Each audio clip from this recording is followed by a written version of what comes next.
ଶରଧାବାଲିରେ ଠେଲାପେଲାରେ 3 ଭକ୍ତଙ୍କ ମୃତ୍ୟୁ ଘଟଣାରେ ଶୋକ ପ୍ରକାଶ କରିଛନ୍ତି ମୁଖ୍ୟମନ୍ତ୍ରୀ ମୋହନ ଚରଣ ମାଝୀ।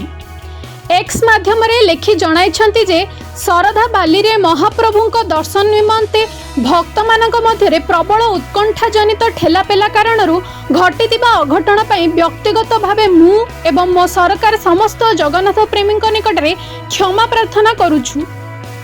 ଯେଉଁ ଭକ୍ତମାନଙ୍କର ଜୀବନ ଦୀପ ଶରଧାବାଲିରେ ଲିଭି ଯାଇଛି ସେମାନଙ୍କ ପରିବାର ବର୍ଗକୁ ସମବେଦନା ଜଣାଇବା ସହ ଏହିଭଳି ଏକ ଦାରୁଣ ଦୁଃଖକୁ ସହିବା ନିମନ୍ତେ ଶକ୍ତି ଦେବା ପାଇଁ ମହାପ୍ରଭୁ ଜଗନ୍ନାଥଙ୍କ ନିକଟରେ ପ୍ରାର୍ଥନା କରୁଛି।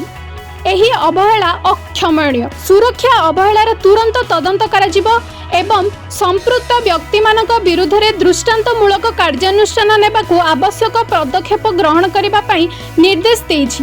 ବ୍ୟୁରୋ ରିପୋର୍ଟ, ONA ଖବର।